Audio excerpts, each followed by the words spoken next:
Hello everyone, welcome back to a new video from the Making of the Global World. That is your third chapter from the history book. Here we are again with our 3 marks questions. हम 3 marks के questions इसमें करने वाले हैं और जो question repeat होगा बेटा उस क्वेश्चन को हम बार बार नहीं करेंगे जिससे टाइम आपका वेस्ट होता है। तो क्वेश्चन थोड़े ध्यान से देखने हैं और इनको बिल्कुल अच्छे से एक्सप्लेन किया जाएगा। ये सारे के सारे क्वेश्चन आपके प्रीवियस ईयर क्वेश्चन हैं। प्रीवियस ईयर क्वेश्चंस का मतलब है कि आपके पीछे वाले पेपरों में आए बेटा, तो इसलिए इनको बड़े ध्यान से करना और इनके बावजूद अगर कोई डाउट रह जाता तो आप कमेंट कर सकते हैं, तो मैं आपका दोबारा उस क्वेश्चन को अगली वीडियो में लेकर जरूर आऊंगा। फर्स्ट क्वेश्चन देखते हैं, क्वेश्चन नंबर 20, क्योंकि इससे पहले हमने 19 क्वेश्चन 1 मार्क्स के कर लिए थे बेटा। तो क्वेश्चन नंबर 20 से स्टार्ट होते हैं। Describe any 3 problem faced by the Indian cotton weavers in 19th century. Any 3 problems के बारे में बताना है जो इंडियन कॉटन वीवर्स को फेस करनी पड़ती थी 19th सेंचुरी में। तो ऐसी 3 प्रॉब्लम्स के बारे में बताना है जो फेस करनी पड़ती थी इसमें 19th सेंचुरी में।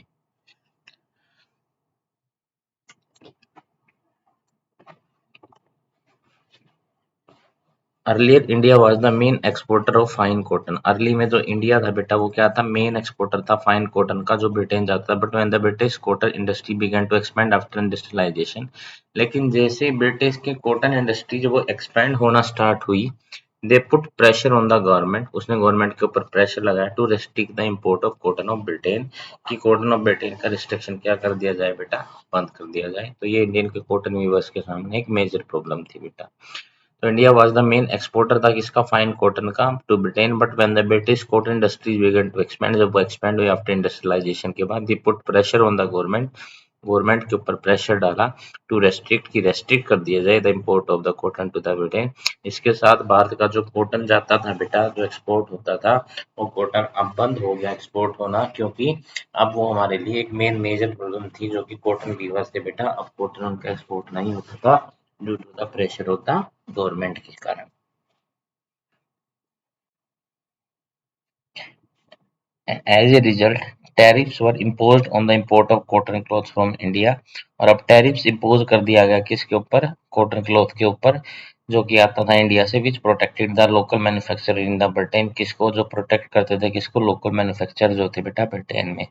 Thus the inflow of the fine cotton from India ये क्या हो गया बेटा, डिक्लाइन हो गया। These are the 3 major problems which are faced by the Indian cotton weavers in the 19th century। ये कुछ 3 मेन प्रॉब्लम्स थी बेटा जो इंडियन कॉटन वीवर्स ने फेस की 19th सेंचुरी में। नेक्स्ट देखते हैं।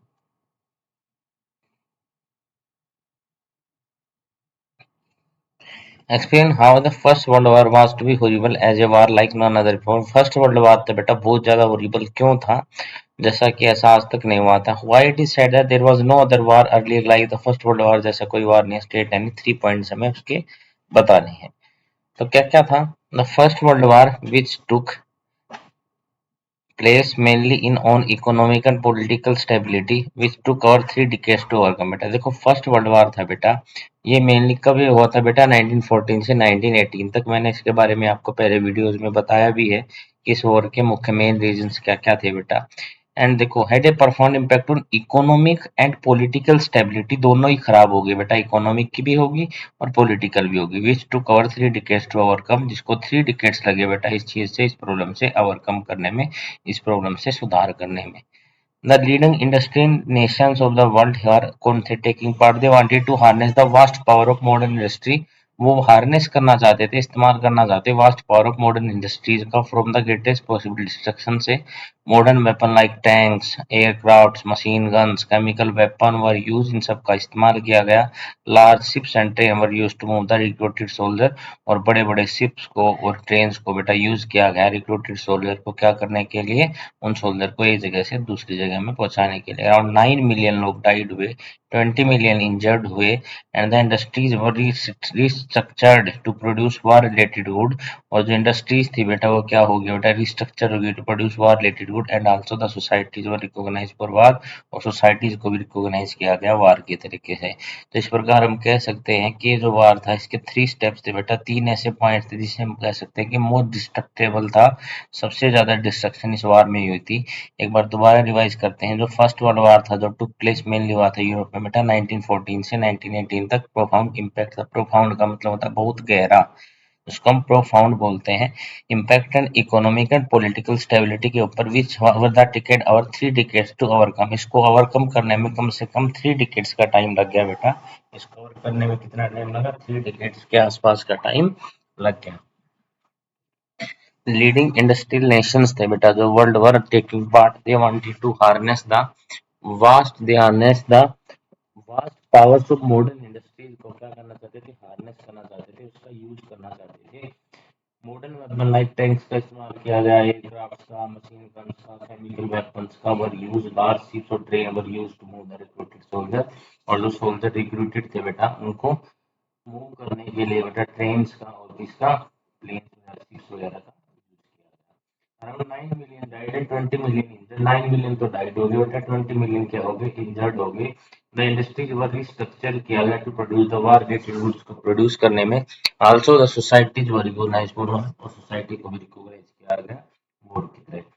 Why did European fleet to America? European America क्यों चले गए 19th सेंचुरी में? 3 रीजंस बताने बेटा इस चीज के लिए। तो 3 रीजंस हो क्या क्या थे बेटा? देखते हैं। Europe was problem facing the problem like poverty, hunger, deadly disease, and religious conflicts, slave trade, etc. Therefore, many Europeans shifted to America by 18th century. तो रीजन आप 3 क्या क्या बता सकते हो?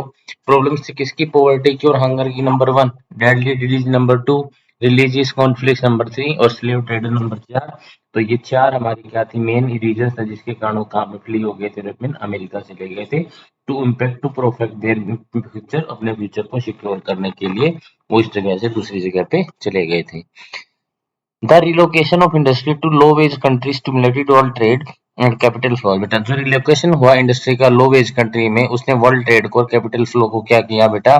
तो स्टिमुलेट किया। कैसे? उसके बारे में बताना है। It is true to say that the relocation of industry to low wages countries stimulated the world trade and capital flows. From the 1970, the MNC shifted their production operation in the low wage Asian country. जो multinational company थी 1970 में बेटा वो shift होगी their production कहाँ पर? Operation कहाँ पर? लो वेजेस एशियन कंट्रीज में। where they could maximize their profit, वहां पे वो अपने प्रॉफिट को क्या कर सकते थे? मैक्सिमाइज कर सकते थे।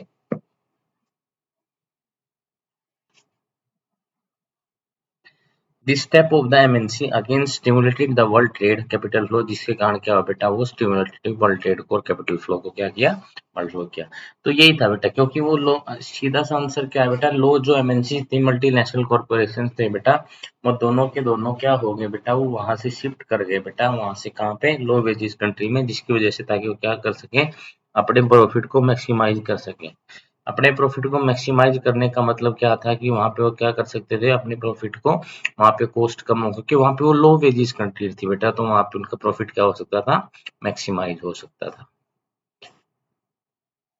Question number 24। क्वेश्चन नंबर 24 क्या है बेटा? क्वेश्चन नंबर 24 है the various reason for decline. देखो, why did household income decline after the first world? Household incomes क्या होगी बेटा? बहुत ज्यादा कम होगी। इसके रीजन बताने हो, रीजन क्यों कम हो गई थी उसके बारे में आज हमें बताना। देखिए,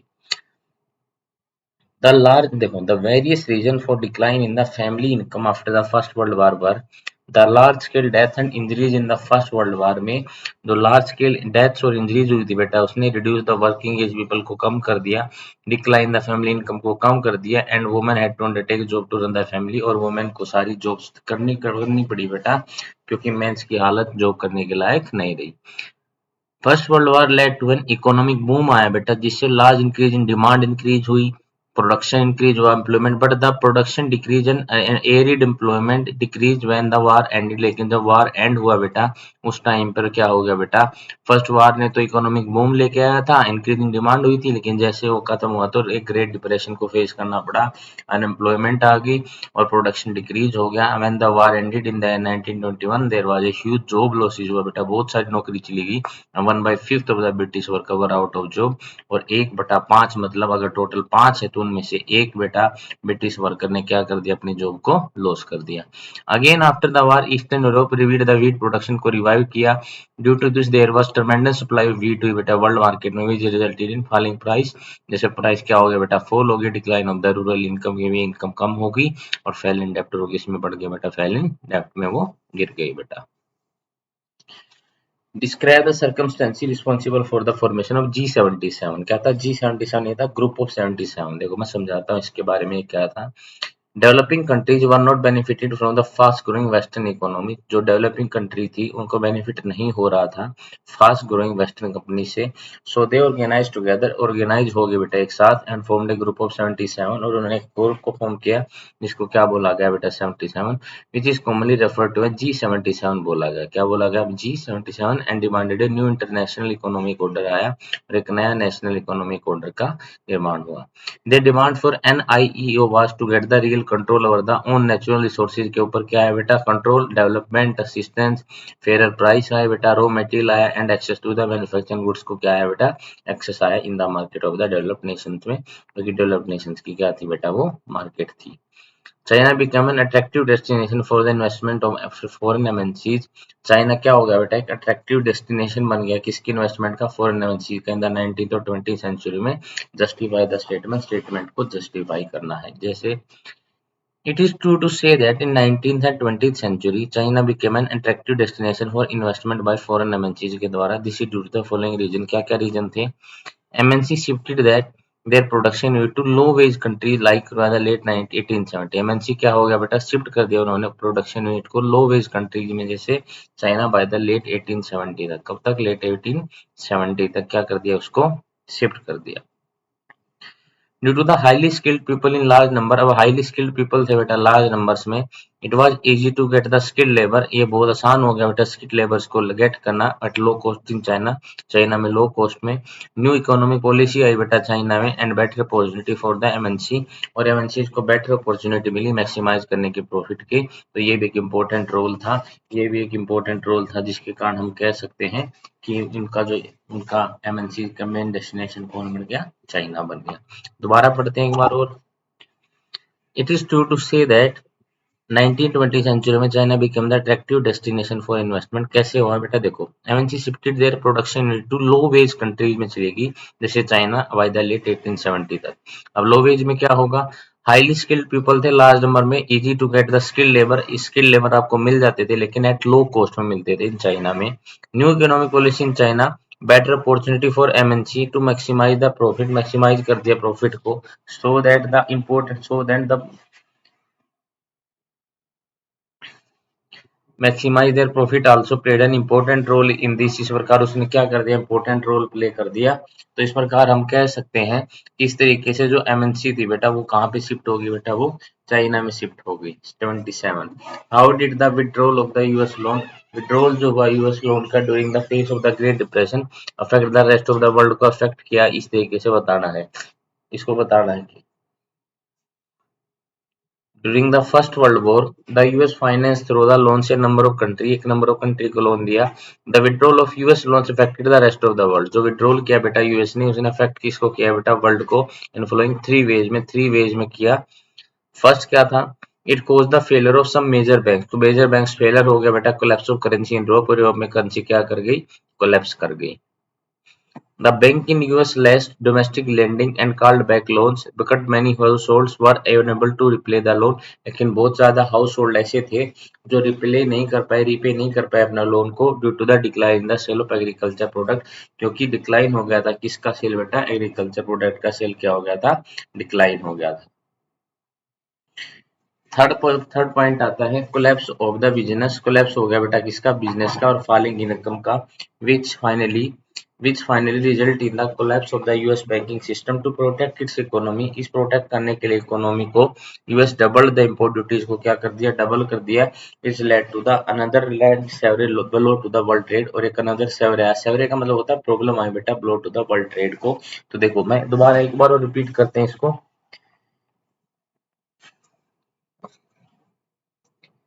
देखो cause the failure of some major banks बेटा, जैसे यूएस ने अपना क्या कर लिया? विड्रॉल कर लिया लोन्स को बेटा, तो इससे फेलियर हो गया कुछ बैंक्स का और कोलैप्स हो गई बेटा करेंसीज कहाँ पे? यूरोप में। The bank in US slash domestic lending and called back loans को call back, but many household are unable to repay the loan.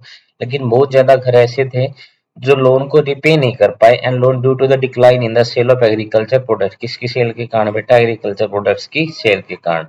Third point क्या, कोलैप्स ऑफ बिजनेस हो गया और falling income which finally resulted in collapse of the US banking system भी क्या हो गया बेटा, कोलैप्स हो गया। So these are some major reason थे बेटा जो थे जिसके कारण बेटा हम कह सकते हैं, जो कि क्वेश्चन था आपका कि how did the withdrawal of US loan during the phase of great depression में अफेक्ट किया रेस्ट ऑफ द वर्ल्ड को, एक्सप्लेन इन 3 पॉइंट्स में, जिसको हमें बताना था बेटा। Explain any 3 types of flows बताना within the international economy in exchange में 3 टाइप्स ऑफ कौन कौन सी मूवमेंट्स होती हैं बेटा।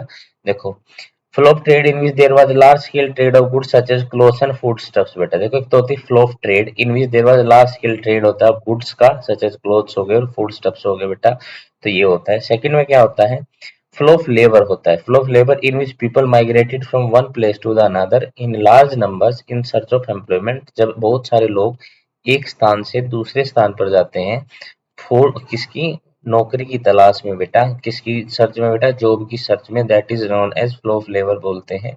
और थर्ड फ्लो ऑफ कैपिटल होता है, इन विच कैपिटल मतलब पैसा move from long distance for short term और लॉन्ग टर्म इन्वेस्टमेंट के लिए, जब कैपिटल जाती मीन्स आपके पैसे जाते हैं, तो ये भी एक क्या, एक इंटरनेशनल ट्रेड में फ्लो का कार्य करता है। तो तीन कौन कौन सी चीजें बताई हमने, तीन चीजें बताई बेटा। सबसे पहले तो मैंने बताया flow of trade in which there was large scale trade, जिसमें क्या होता है लार्ज स्केल के, सबसे पहले क्या, फ्लो ऑफ ट्रेड, जो ट्रेड होती है, for example large scale of goods हो गए जैसे क्लोथ्स होगी या फिर फूड के कुछ आइटम्स हो गए, फ्लो ऑफ ये होता है। दूसरा होता है बेटा फ्लो ऑफ लेबर, जिसमें लेबर माइग्रेटेड होते हैं from one place to the another place in search of job, जिसमें कुछ लेबर क्या करते हैं, फ्लो करते हैं। और एक होता है flow of capital, flow of capital क्या होता है, एक जगह से वन प्लेस से दूसरी लॉन्ग डिस्टेंसेस पे जाती है, क्या करने के लिए, इन्वेस्टमेंट के मोटो से, उसको हम क्या बोलते हैं, फ्लो ऑफ कैपिटल बोलते हैं, क्या बोलते हैं, फ्लो ऑफ कैपिटल बोलते हैं।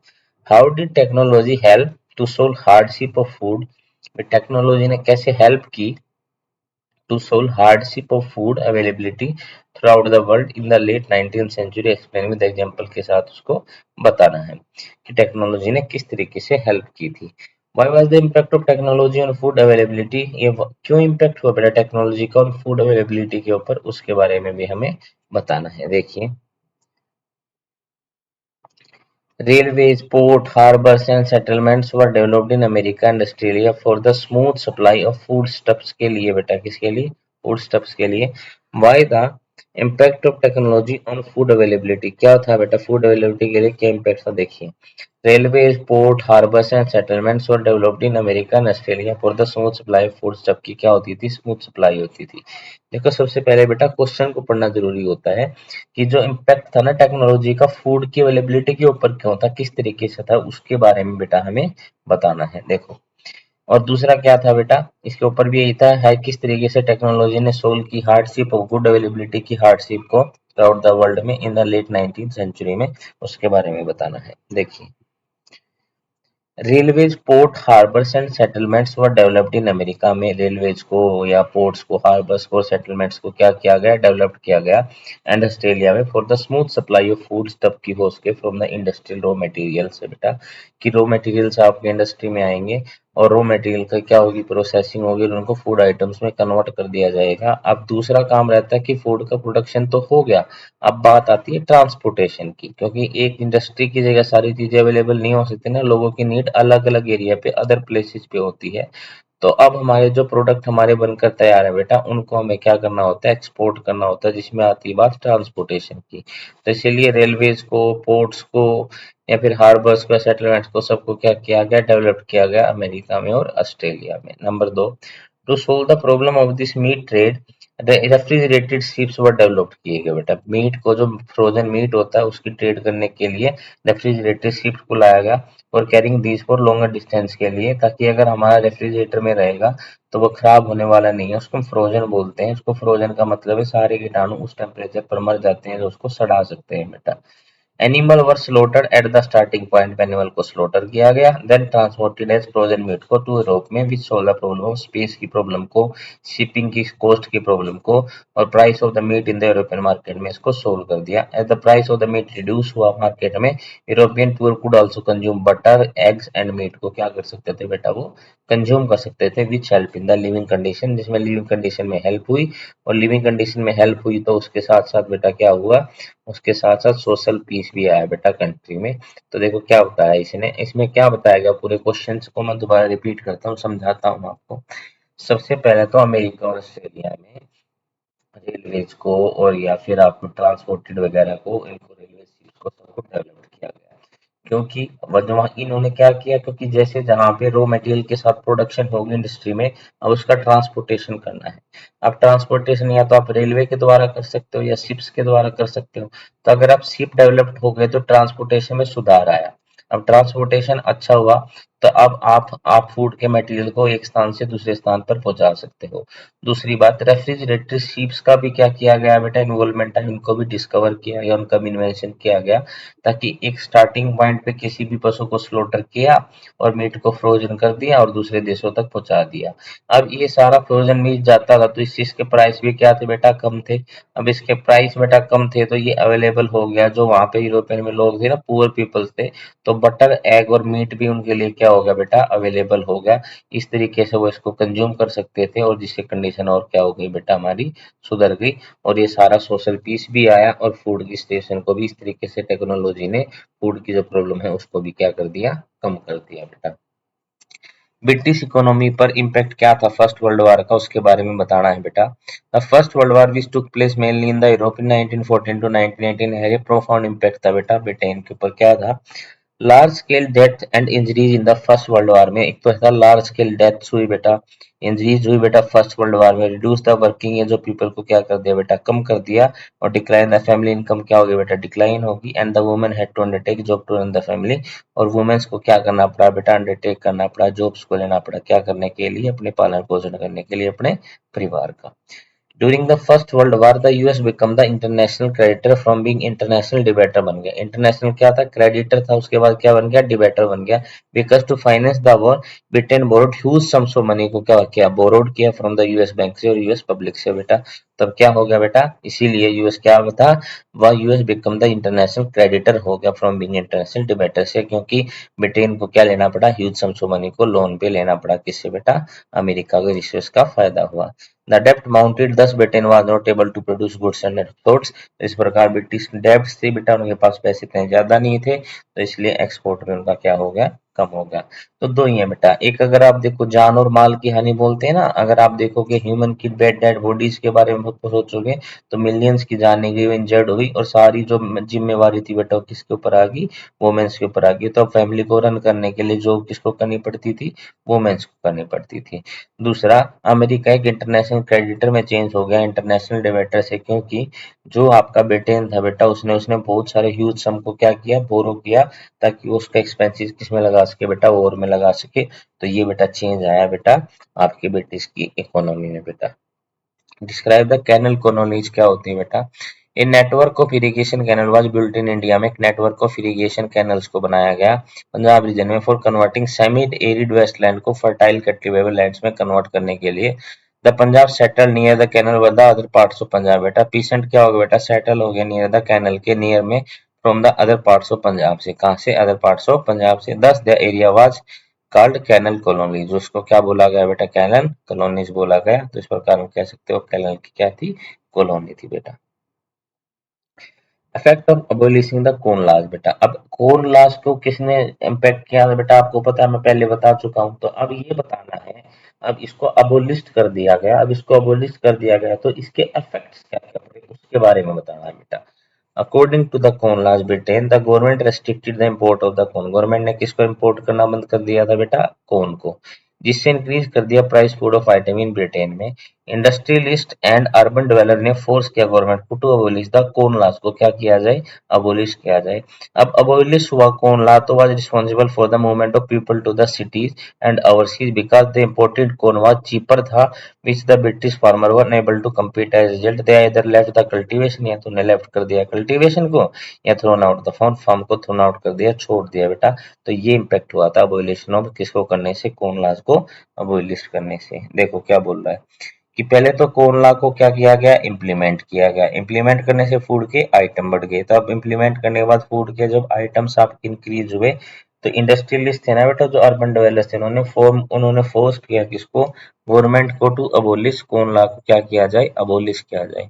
अब अबोलिशन हुआ कॉर्न लॉ का, was responsible for the movement of people की सिटीज का और ओवरसीज में, because imported corn was much, वो क्या था बेटा, मच चीपर था। The British farmer unable to compare, वो फार्मर अनेबल टू कंपेयर था बेटा फार्मर, तो इसलिए उन्होंने या तो फार्मर को छोड़ दिया या फार्मर ने उसका प्रोडक्शन करना बंद कर दिया। तो इस प्रकार हम कह सकते